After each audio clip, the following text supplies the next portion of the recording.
welcome everybody to the Regenerative Inside Circle. And Natalie is going to talk with us, lead us through some conversation, explain her own exploration journey, which I know a little bit about, and I'm curious to hear more. I've followed you a little bit, so I'm looking forward to hearing about it and what you're doing and what you're learning, what kind of insights you're getting. So let me stop there and pass it over to you, and we can go whichever direction you like. Thank you, Andrew. Yeah, this group has really fascinated me, and I wish I can spend more time in the group and connecting with people, and I'm sure it'll all happen at the right time. So yeah, I'm Natalie. I live in Bali, and I've been working with bamboo for the last eight or so years, and built a bamboo house here for my daughter. And I wanted to share this, like, not really a talk, but maybe a talk about my experience to do with this whole village building side, where my motivation comes from, and my experience of what's been going on for me the last 8 years, and where things are at the moment. And like, because pretty much since 2014, I've just had this vision coming to me, and I've been writing about it and mapping it, and journaling and getting things like very clearly. And then it's like my actual life experience and kind of follows along, and kind of I behind it, and and I've sort of been having a lot of experiences through, like, of how these things play out. So I wrote a thing this morning, and I think I want to, like, just read through that, because from where I would like to share from is, like, what really motivates me, and my insights. So yeah, my heart really yearns for unity, sisterhood, and brotherhood, and systems of living where we can live and create and learn. And sorry, is the background noise not too bad? Because there's grinders going. It's a little bit distracting, right? It's okay. I Okay. don't hear any background noise. Oh, good. Okay. My microphone's doing a good job. Yeah. So yeah, what feels really important to me is to feel equality and fairness. And living in Southeast Asia, like, I've being seen as like a bule or an alien, like, I get really sick of that. So I see the remaining agrarian, rural, remote, wild cultures and traditions of humanity, for them to be maintained and preserved and enabled to thrive. Like, that is what's really important to me. And I believe that it's very possible through empowerment and access to the technologies that have been developed in the renewable regenerative fields, like solar water pumps, and I can't read my writing, long-lasting natural materials and hybrid systems, that that these more rural communities can increase their standard of living, or have a better quality of life and living. And that would be something that, as Westerners, like, would also be attractive to us as well. And, like, my vision is more of, like, intercultural, cross-cultural travel, sharing, and these kind of things. And the knowledge that is upheld with the cultures. Like, I speak with a friend in Ghana who talks about, like, the responsibilities of certain people in the family, and, like, how it holds the family unit together. I feel like this is a really important part of our sense of meaning and identities and our livelihoods as well. My God, there's a giant polar bear. What's going on? Hi, AJ. And yeah, and just these being part of the living systems and relationships. Like, I love here how people need to know how they relate to each other. It's like you're either sister, brother, mother, auntie, uncle. There's, like, this sense of family and meaning that don't find in Australia so much, but definitely here in Bali and in Philippines. And so yeah, for me, it's a lot about restoring this family system and restoring people to that sense of of being family with each other.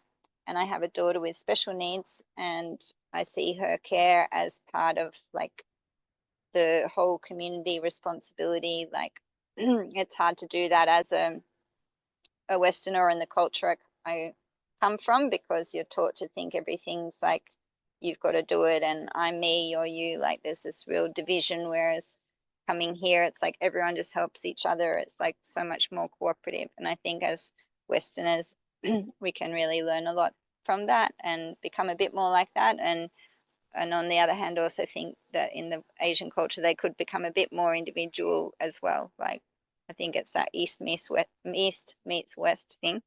And what brought me to here and this whole bamboo thing and everything was living with local families in the Philippines who helped me care for my daughter who lives with a disability at a time when I was unable to continue caring for her on my own. And I saw and became aware of the huge disparity in the living standards between there, like in Southeast Asia, and in my own culture. And I started to realize that a huge factor in this wealth inequality was due to the whole valuation of currency, international currencies, and how that's set. So I've seen the immense natural intelligence and dexterity and innovation in these rural cultures, and experienced how their children grow up feeling connected, being part of this tribe, like tribal culture, and the natural care and sense of cooperation present in Southeast Asian cultures. And I have experienced the biochemical changes and awareness in my own body and brain of being engaged in activities connected with others that some would see as mundane, like crafting, making satay sticks or nails, or, just splits of bamboo, and observed this village way of life and how, for example, groups of women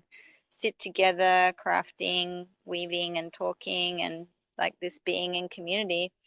And there's another expression, gotong royong, community approach to doing things, which is where everyone helps together, like gets in and does something, even like moving a house.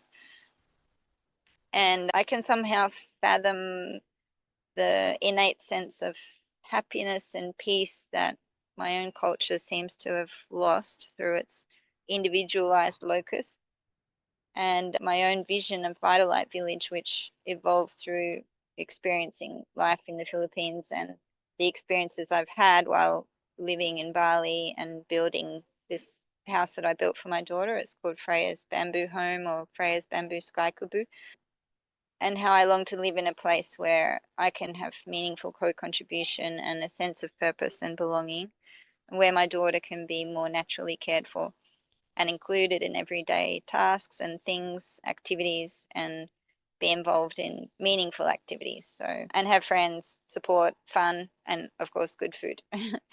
And I found like, yeah, here it's just so much easier to care for her in that kind of community context, community environment, and the kind of care situations available for her in Australia. Like, even though she's there at the moment, because I got burnt out, kind of got burnt out again, and starting my business and everything, I just really needed some time for myself to develop myself, because I wasn't getting enough rest, and wasn't doing enough self-care to,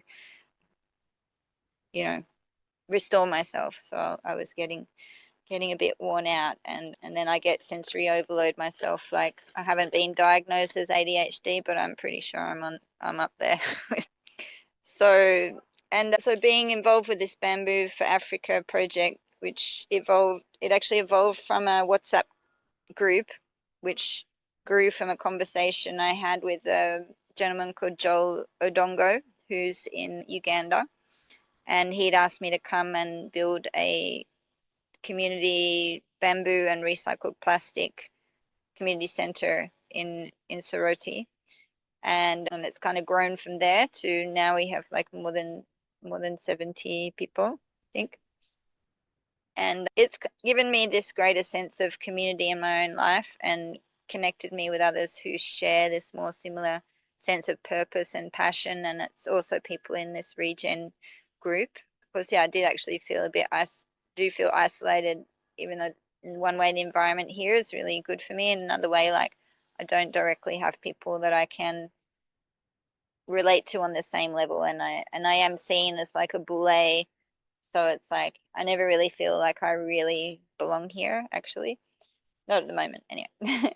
So it's kind of really helped me connect with intellectually and with other people that have this same like thing going on. And it's, yeah, being able to share that similar sense of purpose and passion, I think has really helped me to grow through this period. And now it's sort of like I'm at another level again now, like I'm seeing things, I don't know, there's another level going on. So yeah, how it started was, well, from those conversations, there was a gentleman, Mitch, who came here to Bali. He visited my bamboo programs last year in 2 years ago, May 2023, or a year and a half, something like that. And he offered to host a training to build community treatment center for bamboo on or nearby his land in Meru, Kenya. And his interest is in helping people in his local area be able to utilize the bamboo resources that are growing locally. So there's plantations on private and government land. And the Kenyan government, like 8 to 10 years ago, like got people planting bamboo everywhere. So, and now these clumps are like of harvestable age. So, and he works with some charity organizations. They are a resort. They have like trout fishing stuff going on there, and host events and that type of thing. But yeah, and I can see that they also do have like a business interest in it. Like, I guess they're interested in seeing like people utilizing the bamboo, and then seeing like how they can also develop a product. Or I know they've got friends that are architects and that sort of stuff. So it's kind of seems like 50-50 sort of community and business. So I've sort of like, it's been, that whole thing has been a really interesting journey, because like initially going into it, everyone was in the group was community orientated and, wanting to be able to give, and then it's sort of like, then it sort of became blurry as to like, okay, well, how would a community run treatment center operate? Like, who would be in charge? Like, often these things just sort of fall to pieces if there isn't someone put in place as a leader. Like, but I'm not sure on how communities operate there. Like, from what I know from Joel, like they all get in and they've got mechanics and cement people and this and that. They all get in and help. So they do seem to have, I think they call it more the Ubuntu spirit in Africa. So yeah, that's a side that's actually evolving. So there's a ICO seed in Kenya. They're facilitating for community resource management of the riparian bamboos and planting fruit trees. The government's like planting food forests, fruit trees. So there's all this sort of harvesting and maintenance side going on there. So that I'm really interested in community resource management and those kind of things, cooperatives. So I'm doing a bit of research at the moment on like with Claude about like looking at how the trade and tariffs and what actually gets down to the people on the ground in the sort of capitalistic systems at the moment in countries in Africa and different industries. There's traveling in India. Is that AJ? Hi AJ. And sorry, I just started thinking about India.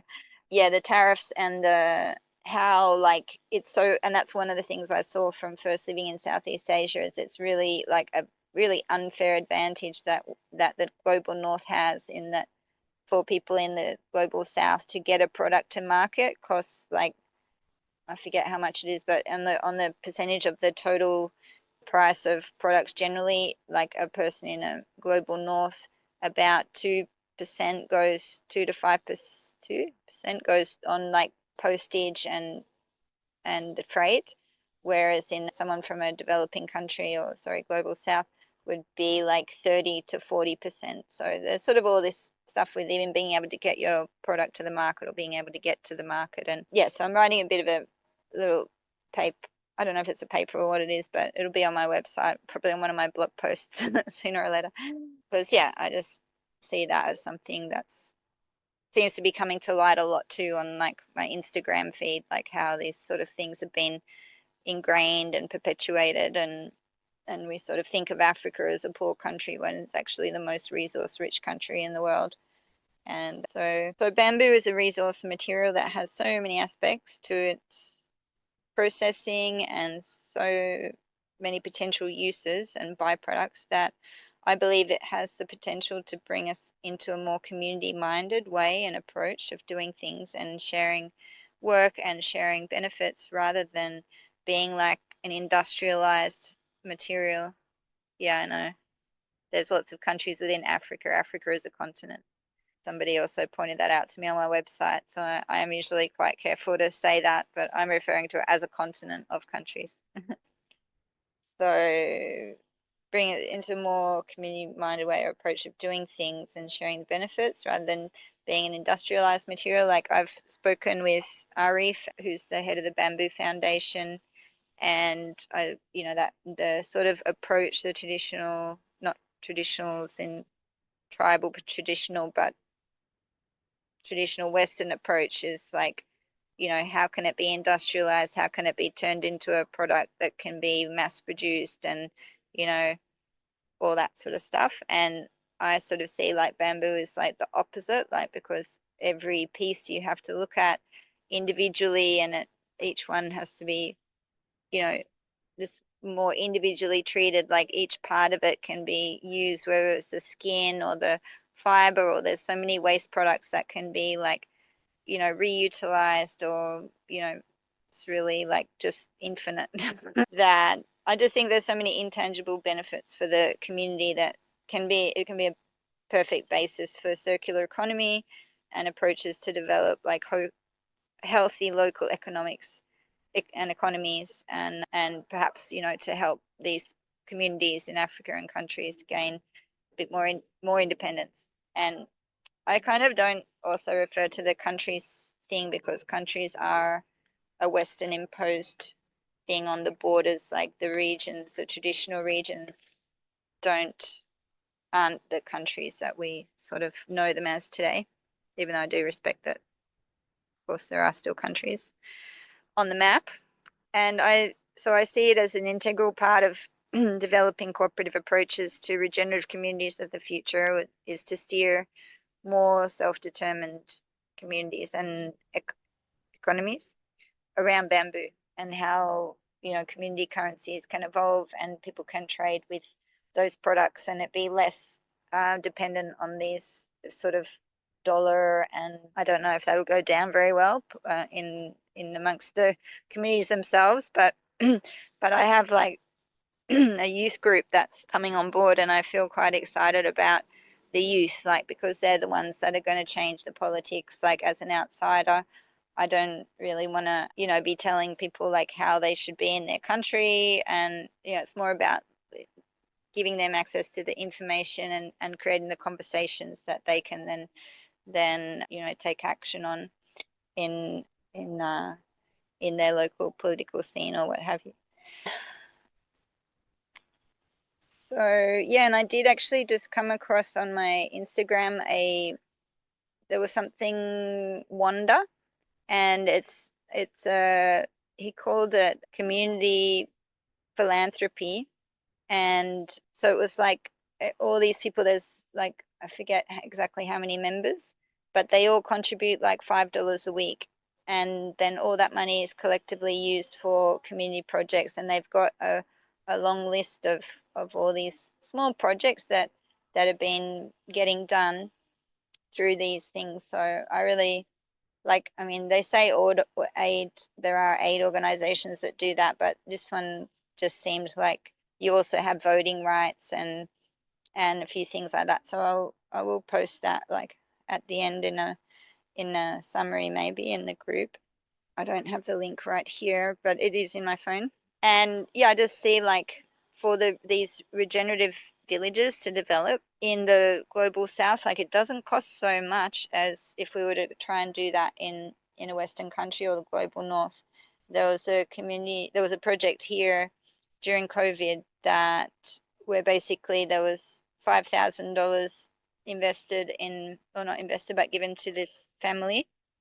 And it was a cooperation between a friend of mine who's a permaculture person and regenerative ag person, a local resort, who wanted to be able to buy organic produce, and a local Balinese family. So they made available $5,000, and that covered like all the costs of tanks, setting up the systems, wood chips, like composting areas, and about 6 to 12 months down the track, now they don't have a very productive farm. There's just aspects of the marketing and the overall sort of CSA and those kind of things that still need to develop. But in terms of like having a regenerative farm, like running and being productive, like, I mean, that's basically all it takes, like $5,000. So I think it would cost a lot more than that in a in a Western country.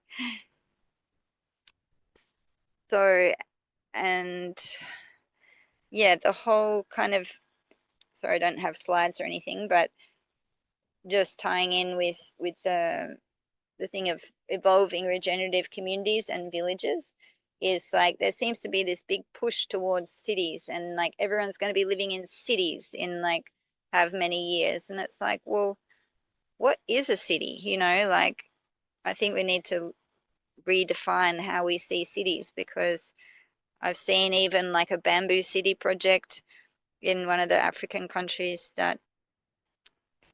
and it sort of just looks like a Legoland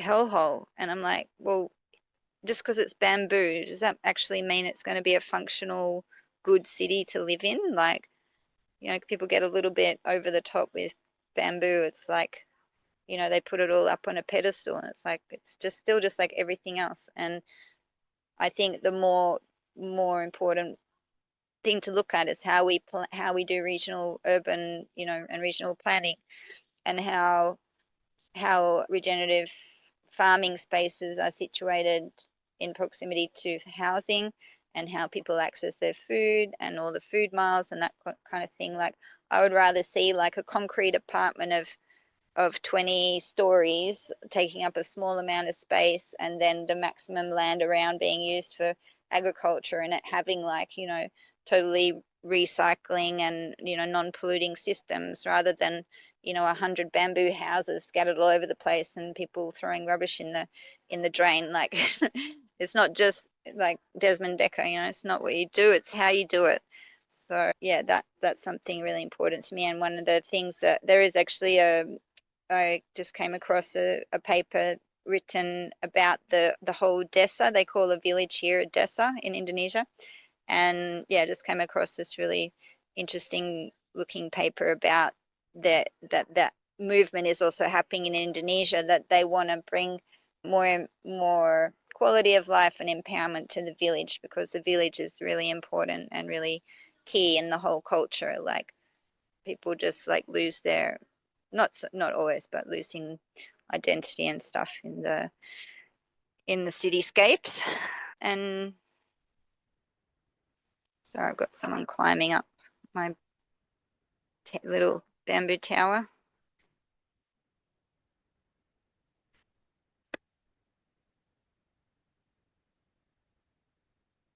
Yeah, and so through this village process and these sort of, I've been doing local projects, like seeing how is the good way to relate with local people, and finding out like what is it that they want, like what is it that they're needing, and like how can what I'm doing, what's the best thing for me? Like, I'm just sort of like this bamboo building making machine, and it's like, well, okay, what do we do here? What can we do here? and and so I see, like, from the levels of community of the approach that I'm taking, is like, you have like your bedrock, and you sort of like financial investors or your landowners, and then you have like a volunteer level, you have like workshops level, skilled professionals level, and then like people that are just contributing financially. So there's all these different layers of contribution, and but a similar sense of ownership. So it's not like, as a volunteer, of course, you're not going to have the same voting rights as someone who's more committed and invested in a community, but it's sort of acknowledging like that there's a sense of belonging and that all these parts are integral to building a healthy community. And so I've done a few like sort of mind maps and what do they call it? Venn diagrams of how I see that all, come working together. And my sort of I was trying to think of what the word is, like not disclosure, but clause, when you're saying like I don't know everything at all. And I don't really know half the time what the hell I'm doing. But dealing on that local level is like I've lived this here in Bali and Philippines and with the local people, and I'm fully aware that usually local people don't really care for the ideals, like there's some city of the future thing going on a few suburbs away, and the Western people are all like, wow, wow, wow, and like the local people are like, oh yeah, just pay me my salary, it's fine, whatever. I'm like, at the end of the day, like they're still in this sort of survival mode, and that's fine, and there is this sort of learning process, and I see that people spend as there's more integration, like genuine integration, like language exchange. Like I don't believe in teaching English. Like I believe like we're in someone else's country, like we should be learning their language. And it's actually quite a lot of the fun part of my courses and programs is yeah, language exchange. Like we're learning words in each other's languages and learning how to say things and learning like about chicken fighting, and like I just learned so much and I love it. I love, the more I learn about this culture, it's really awesome. So it's sort of this whole thing of having a learning approach, like staying young in the thinking of like, trying to see things from other people's perspective, and the common vision that's shared and has a sense of ownership at the local level. So I think, yeah, time takes time to build relationships, and it's not something you can just come in and wipe out and do straight away. And I don't think it's something that can be like scaled up. But then in saying that, like with this program in Kenya, the idea is to do like a small ballet, like they call it a ballet here, like 2.5 by 2.5 meter or 3 by 3 meter, and it being something with a roof and sort of like a sitting area. And they actually have that in the Ghana culture. It's usually out the front of the people's house, and it's where like the men sit and drink coffee, and visitors come, and which is it's similar in the culture here. So I think if people, well, that I don't, I mean the people in Kenya that I've spoken to, they said, if they if there's something that is going to serve a purpose and that they can relate to and be able to utilize, then it'll spread like wildfire by itself. Like, so yeah, I'm hoping that this knowledge and skills that we want to share in terms of the treatment and method and doing carpentry for building, because generally like all the countries that have had training have just been trained in furniture and carpentry, and that's kind of like just for being able to do production. It's like the same old, like get people to produce something that can be sold on the international market and make income, and it's still like they're getting paid very little. So for me, like I'm not really interested in that.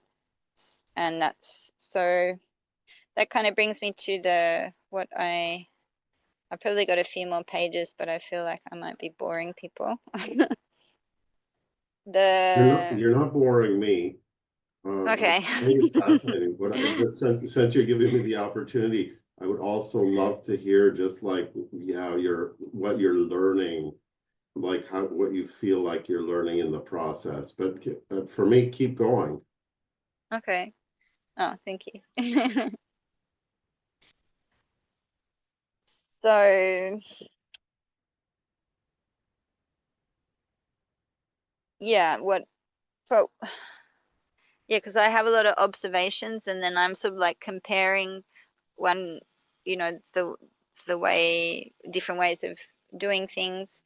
And I guess, yeah, I'm learning so much from the culture here in, just in that being in that sense of being, like I said before about, just I kind of felt at one stage like I just suddenly was aware like, oh, I'm here and I'm like making something with bamboo, and I really can feel how it changes my biochemistry and in my body and my brain.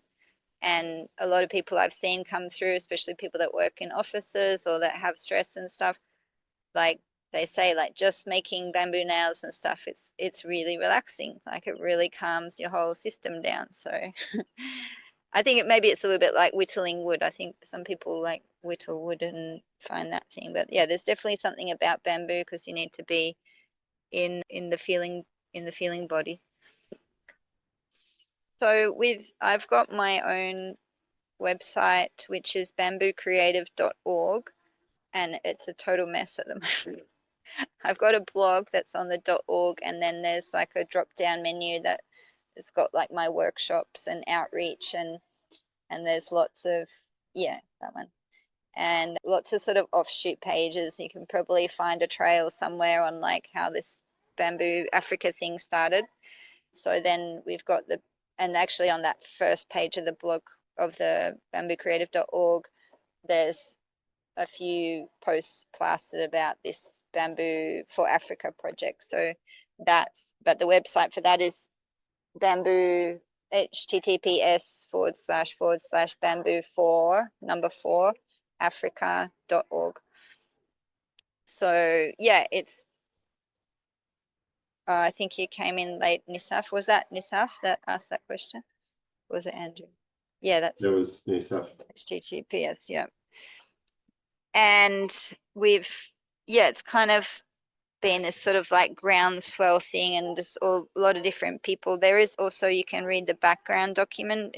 There is a link to it off that main bambooforafrica.org page. It says read full background, and you just have to register your email, and then it will give you the password, because I put a password link on it because I don't know, a lot of people in copy, I've already noticed in the copy, like what I'm doing, whether it's they mean to do it or it's 1001 monkey theory or whatever. Like I want to kind of like people to work together, and I just want to know like who's reading it and that kind of stuff. So, and then we have a crowdfunding, because I'm not really a grant writer, and this whole learning process has taught me a lot, because from the community side, and it initially being like a community treatment center and something for the community, like then it sort of became a bit clearer, like, oh, well, actually I also have business interests. How do you balance that in this whole thing? And it's like, it's kind of been like I've been the one doing all the work all the time and not being paid at all. And I haven't sort of, really, like, I've just been going with it and going, and I've sort of nearly burnt out a couple of times. But it's this process of like, okay, well, when I'm as my business in Australia, I was a massage therapist, or, as my workshops here in Bali, like I'm learning I need to distinguish things and how to break it up. So it's like I can go to the client or someone that comes to me, what I should call myself. My friend who's staying with me is like, you're a bamboo consultant and designer, and I'm like, really? Like, and I mean, I love the design side for sure, and I mean, I know a lot about the material. I can tell people like what they should and shouldn't do, and that kind of thing. But I'm not an architect, but definitely like my passion is with the community side. But I know also like there needs to be sustainable businesses around that as well. So yeah, it's in me being able to go to, or a client coming to me and me saying like, okay, well, this is what I can do, and getting a financial commitment from them that they're going to go ahead with a project before I put my blood, sweat, tears, heart, soul, and a bit more into it. But it's been awesome, and I don't know, I have done grant writing in the past, but I had a bad experience with it, because it was for a 30 kilowatt wind inverter for a wind turbine that was like, would serve like small to medium sized communities. And the result of the grant, which was in Australia, sustainable technology grants, was they gave the money to BP to become more sustainable. It's like, this was something that could have actually created a small industry in that area. The dude that developed this technology, it could have been used in ships. It was like something like 60% more efficient than the current inverters that they use in ships. And, you know, I just was like, oh my God, I couldn't believe that they didn't fund it. And yeah, it just felt really sad because now the dude's dead, and I guess the technology kind of maybe died with him. But yeah. So and it does. I love writing. I'm a visionary, and I love creating through words. But sometimes when it comes to like putting things in boxes and that, the sort of logical side does tend to escape me sometimes, or is very painful to do. So yeah, building this team, I feel like through this first training, so we're doing this phase 2 first, which it's a 3-phase training. The first phase is like a full scale harvest, learning all the clump management and sorry, I won't go into too much detail because you can look on the website. Preparing all the materials basically. The phase 2 is the training to train the people that are going to do the build locally. So there's a local workforce. And then the phase 3 is like an international program, the design and build, the collaboration, and the actual build itself. So it becomes like a cultural experience, and can be like, if I guess if the client wants that, maybe they just want to have a team trained and build their own building, that's fine as well. But the good part of having the international component is that, yeah, there's that more feed in ideas coming in, offsetting the cost as well, because usually the international fees for these kind of programs are quite high. Mine is quite moderate, like around $1,000 for 3 weeks. As always, when I get on Meet, can you hear that background noise? Oh, good. All right, it's just distracting me. That's right. Kids next door at the orphanage, they're playing games. It must be Wednesday afternoon fun time over there. Yeah. So I just lost the thread of that. Yeah. So in the way have looking at it is also like seeing, okay, is this fair work? Is this like I don't like the word sustainable business, but is this like regenerative business practices? Is this empowering the community, or is it just the same old kind of capitalistic buy low, sell high? So one of my big things, and I've been told in my astrology as well, like I always stand up for the underdog. So I guess that's why I kind of like gravitate to this thing of like about the workers, and it's like they're not just disposable. The people that do the work, the physical labor, they need to be part of the whole system. And like was it like Holden or Ford, American companies, like they were cooperatives. They were those car companies. I don't know which one it was. I remember reading about them. And there's also in that paper I said I'm working on the example of a coffee cooperative, which I think is in Kenya. I just forgot if it's Kenya or Rwanda. But they've like increased their worker income by 30% through being a cooperative and working as a cooperative. So that's part of my thing, is looking at like, that everybody is a stakeholder, and that where does the community sit in that? And I'm still learning. And I feel like this phase 2, so it's kind of like it's a 22-day program. It's an overview of the treatment and harvesting process. So like I think the owners before, like this is still our proof of concept, showing what like we want to be able to do and offer. And for to train an American or Western trainer to be there for a whole harvest, like which could be like six weeks, that's going to be a big cost to a landowner. So we're seeing like this phase 2 could also be a training program where it is someone that wants to like get their staff trained and be able to carry out the whole harvest and do the treatment and everything, build their treatment center. And then we run the stage 2 as a skills training for the carpentry side.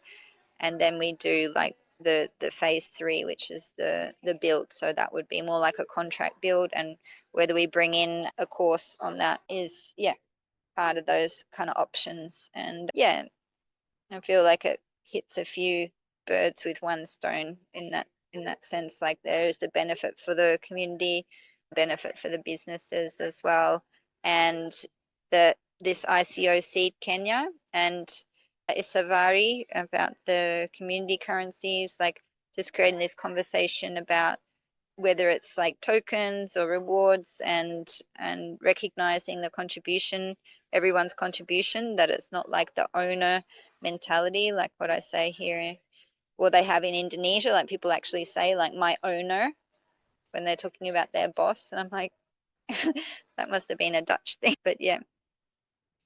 So how I kind of see the community side evolving and how this can help to develop with bamboo, the regenerative businesses side, and communities and farms, is for it to be more like a membership, maybe. So a way that we can come into more of a sense of custodianship rather than the ownership thing. And I have used the term entitlements through some of my writing and stuff, but I mean this in the way more of a community or togetherness state, if that makes sense. Because, yeah, I do feel like the biggest one downfall in modern current eco communities and why they tend to fail is because people come back around to the selfish interest and the what can I get mentality, I call it, rather than the feeling the sense of appreciation, belonging, and what can I give mentality, which is the what I feel in this kind of Eastern culture is what predominates.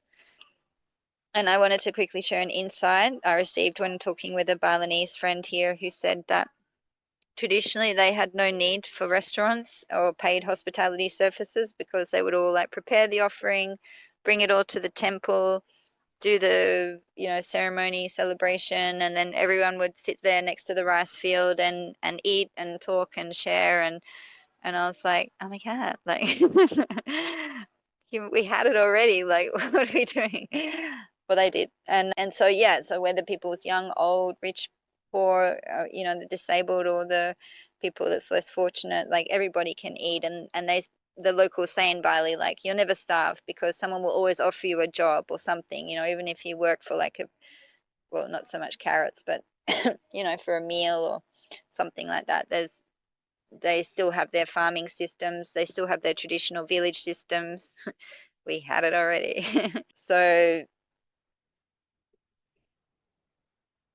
there's this, and that actually the traditional banjas and how they self-govern here is phenomenal. Like I really want to bring, kids here or groups here to help people to relearn that sense of custodianship and the sort of local ownership. Like it's not this sort of gang mentality. It's not this cops, gang mentality. It's like they are like the dudes, like the gangsters. Like, but you never see the state police. Sometimes you do, but it's all very friendly. But they're not needed because there is this local protection and this thing called the banja, which comes from Indian, actually, from its Hindu culture thing of the local governance, and that's what I do find really interesting about Bali is like they still have all their traditional village culture system intact and land ownership and stuff like that.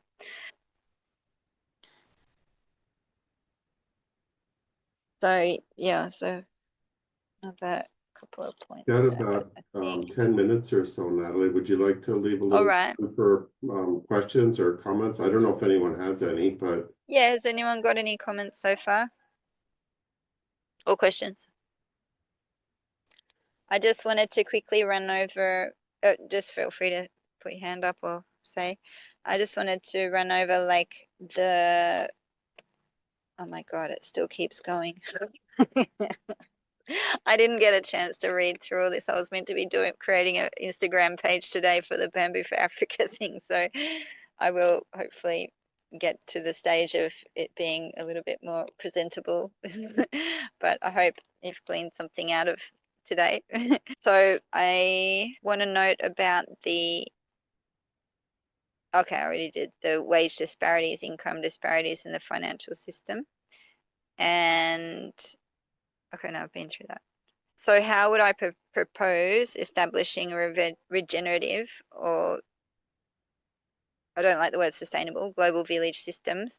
Edward at the Bamboo Resource Center in Kenya calls it CALFS, CALFS, I think, which is Climate Adaptation Family Living Systems, or maybe it's FLS. So they've got some very project going on because they already have some funding and they've put in the solar wells and they're planning these climate adaptation villages in Kenya, and they're wanting to learn the bamboo things. So partly for construction, partly for the biochar and other aspects. But what I have started talking about with this Savari is about this sort of circular economies. Like I think I think through it also being, I don't know what you call it when it's like not only financial contribution but in-kind contribution, like how we can build economies and the wealth and abundance of the economies. It's like people don't do something because they do you have, sorry, what was that question? What was that question that just popped up? If you have any requests or needs that you have, you could be asking those to the group. Maybe there are things that people here know or connections that might be useful to you, or Uh-huh. yeah, Okay. things that you feel like are gaps now and preventing you from progressing.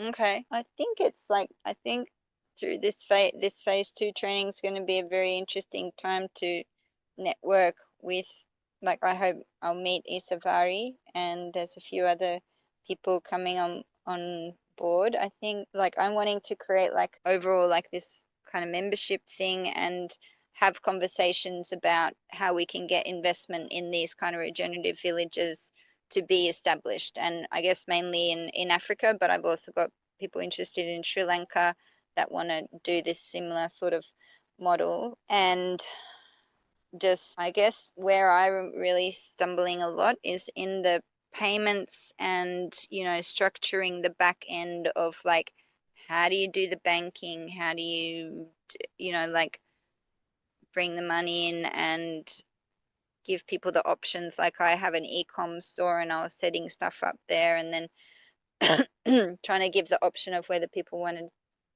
to have meals, accommodation, only food, do camping, all this stuff. And it just like, it took up about 2 weeks of my time and I still feel like it was wrong at the end. Like, so that's something I really struggle with and would love some help with. And I guess it's the same actually with the Friends of Freya stuff and the Vital Light Village, and even like, because this is starting to really, like I've had this bamboo thing going on over here and the disability village and special needs stuff going on over here, and they're slowly like coming together, and I feel like that's really what's happening with this Bamboo for Africa thing, is like that I can actually see where they cross over now. So but yeah, at this stage, like I think it's the team, like I need to build the team that where we have communication. It's that thing of agreeing things on things, and whether it's working on one project or mentoring other projects, I'm not exactly sure at the moment how that'll look. But my basic idea is like for the when there's a group established and want to start like a village project, would be for the years 0 to 3 is to garner that bedrock level interest in the form and finance and potential skills and professional skills, and the volunteers in training programs, upskilling local workers and the community using the organic or regenerative methods of food farming, and building abodes for humans, like which can be like sort of more worker accommodation style. And I guess that is the can I screenshot that? Damn, it's gone. Will there be notes from this meeting, Andrew? Because I try to. Yes, yeah, absolutely. But Okay, because we'll have even just a transcript from the recording that I'll share with you. Yeah.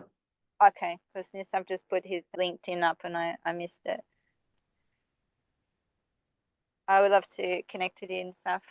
So yeah, and this is the layer of where the grants come in and people that can do that sort of thing. So it's just not my forte, and I'm not sure. I know like usually grant writers take like 10%. Maybe I'm not good also at doing the budget side. Like I can do it, like I've done it for this one, but my thing is like, you know, the system side. So when it comes to the details, some of the details, I think other people are better at doing that. So the workers' accommodation, ensuring like living wage, employment, salaries, and people staying in the village on farms, and develop that decentralized cities kind of concept. Develop the individualized community currency system that reflects fairness in terms of work and effort and entitlement. There's that word again. So establishing the agreed values of things and the dollar to sweat ratio, and I'm sure you guys are familiar with those kind of things. There can be like some of these bamboo courses run that can help bring in income to the community, and also finding out like what are the unique things that people that community does in terms of crafts and things that could be one of the things that people do when they come there, like something that they learn and that they do and practice, whether it's a weaving, a carving, or some kind of food preparation. One of the things I'm doing here with the plastic waste incentives is bringing like groups of more students from India and school groups that'll go to like communities where I'm trying to do a thing where they I say, okay, collect all the plastic into the bottles, like compact it in the bottles, and then we'll come and do like a community building at their village and make like a community waste management center, and that can also be a center for them to run their own little ecotourism activities at that village level, because that's one of the things that I've seen that people lack is a venue or somewhere to teach the skills, and that's partly what I started doing with the building activities when I went out to Belaga. So I mainly work now out near Gianya, about an hour and a half away from my house. And yeah, because there's lots of crafts people out there. The crafts are dying out slowly because the younger people can get paid more by going and working in hospitality than like maintaining these beautiful crafts and talents. And the older generation, you know, are able to teach, but they don't have a venue. So that was part of what my eco center at Belaga is meant to be, as well as provide a venue for them to come and teach and be paid properly. Like for the local community, like, you know, they could still get paid from the charity side. And if we're doing it as workshop for the international community, then they would be paid fairly, because most like greenwashing places, they pay the local worker or the local craftsperson or teacher like $20 and they keep the rest. So, you know, from a $60 ticket and there's like 30 people doing a class, like that teacher is getting paid $20 at most of these venues, and that's seen as acceptable, which I don't find acceptable at all. So yeah, it's just sort of finding that. And on the other hand, like, you know, if you do pay people a big salary, they'll just go and get drunk or wasted or give it. I mean, it's fine, they give it to other people or however it goes, but I'm sort of trying to, I've seen that if you pay people more, in a way they kind of become wasteful and lazy, which is really weird. So that's something I'm still learning, and like more with the younger generation or with like employee staff, I need to be careful, and I'm still learning, you know, as a female, like it's just a different culture. I don't know if I'll ever be able to relate to them, as like usually if I'm talking one-on-one with people, it's fine. But if I try to tell some of the boys like what to do on the work site, they don't want to listen to me because I'm a female. Like I have to get my other male staff to make sure that they know what they should be doing, like, and not sort of intervene when they're sort of there. So yeah, it's sort of a lot of learnings there. We're just at our time. Would you like All to right, wrap up with wrap anything? up. Yeah. Sure. Yeah, I sort of just had this little 0 to 3 year, 3 to 5 year where where groups of families can start coming, 5 to 7 year, where you have more retreats and more long-term stays, and how like people that contribute or buy in at that membership level, you know, it's like they get discounts or they have more sense of membership and in the overall community. But yeah, I might put that into, I think I need another session to really kind of like have it as a nice talk. So sorry I didn't get my shit together quite well enough for today, but I hope it's been interesting. Fascinating for me. Thank you. Well, unless anyone has questions, I see people are dropping off, or Nissan is dropping off. If it's okay, I'll put this in the Slack. I'll share it with you first. And if you Yep. just let me know if it's okay, we put it in the Slack of the Yep. GRC, or we just share it with you. There's no need to post it. It's up to you. There were a couple people who wanted Sure. to hear the rest of the talk, and then I agree with you. Yeah. I think you got something else there too that might be interesting to explore. So Yeah. I think that's Yeah. it for today. Sure. And yeah, maybe with this Savari, like I still didn't get really cooked to talk with her like prior to this, and she suddenly got busy. So yeah, I just wanted to give a bit of that brief background of how I've sort of come to be here and where my, I guess, my passion lies and stuff. And yeah, I'm definitely more than open to feedback and input from other people in the field, because I'm just learning by doing, and I don't really have a local network here, and I do meet people from time to time. So yeah, I want to be able to connect more with this regen community, and especially people in Africa there, and yeah, get things that can Cool, happen on thank the you. ground. There, Yeah, thank there you. are a lot of potential connections which we can explore in any of the open sessions if you want, because I know all of us know of people that might be interesting to connect with. So let's just pick that up the next time we talk, or we'll exchange anyway by WhatsApp or by Okay. Slack. Yep. Okay. Yep. Thank you. Sure. Yeah, Thank you. it's fascinating to hear about your journey and all your observations. So thank you for sharing them with us. All right. Okay. Awesome. Thanks so much, Andrew. Thank you for helping me Thank get you. A pleasure, here. Natalie. Thank you.